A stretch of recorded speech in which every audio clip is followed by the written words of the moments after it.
São 8 horas. Está no ar o Jornal da Band, com Paulo Henrique Amorim. Boa noite, tudo bem? Nós vamos começar com a reação do governo brasileiro à crise. Há 11 dias da eleição, o presidente Fernando Henrique adverte o país que vai tomar medidas duras. Pela primeira vez, admite aumentar impostos e recorrer ao Fundo Monetário Internacional. Antes, vai antecipar as medidas que seriam exigidas no programa do FMI. Num discurso de 20 minutos, hoje no Itamaraty, o presidente defendeu a reforma da Constituição e cortes nos gastos. O prejuízo tem de parar. O Estado tem de caber dentro dos recursos que a sociedade lhe dá e tem que utilizá-los da melhor forma possível. Aumentar os impostos. Se não formos capazes de reduzir as despesas na velocidade e volume necessários, como estamos propondo, talvez sejamos obrigados a uma discussão aberta sobre o aumento de impostos. Ir ao FMI. Não temos e não teremos medo de tratar de nossos ajustes com abertura em relação ao mundo.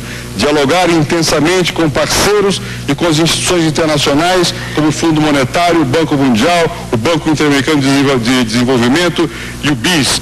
Se for do interesse do país, o entendimento com as instituições, o faremos. O alerta. E é meu dever apresentar ao povo brasileiro uma visão sobre o que precisa ser feito. Há uma condição fundamental para qualquer plano de governo, para qualquer candidato que vença as eleições, se de fato quisermos afastar as sombras sobre o nosso futuro. Por que o presidente Fernando Henrique decidiu fazer esse discurso pouco antes da eleição? Eu vou começar agora com a repórter Maíla de Martino, em Brasília. Boa noite, Maíla.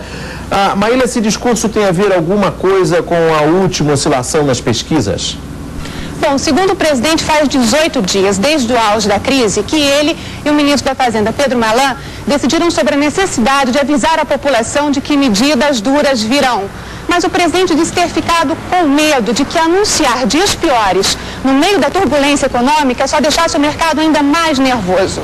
Essa semana, o presidente avaliou que a situação está mais calma e, por isso, decidiu fazer o discurso que foi escrito pelo ministro da Fazenda, Pedro Malan. E esse discurso tem alguma coisa a ver com a viagem do ministro Malan a Washington já a partir do fim de semana?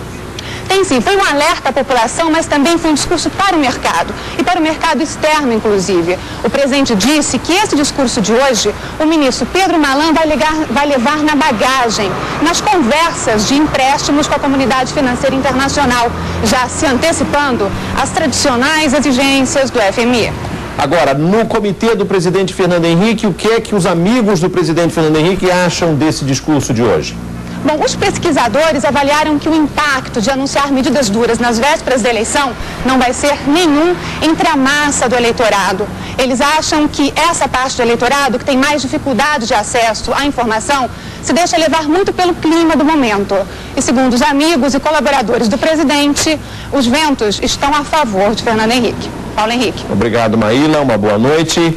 O presidente Fernando Henrique recebeu hoje uma carta, já traduzida pelo Itamaraty, do chanceler da Alemanha, Helmut Kohl.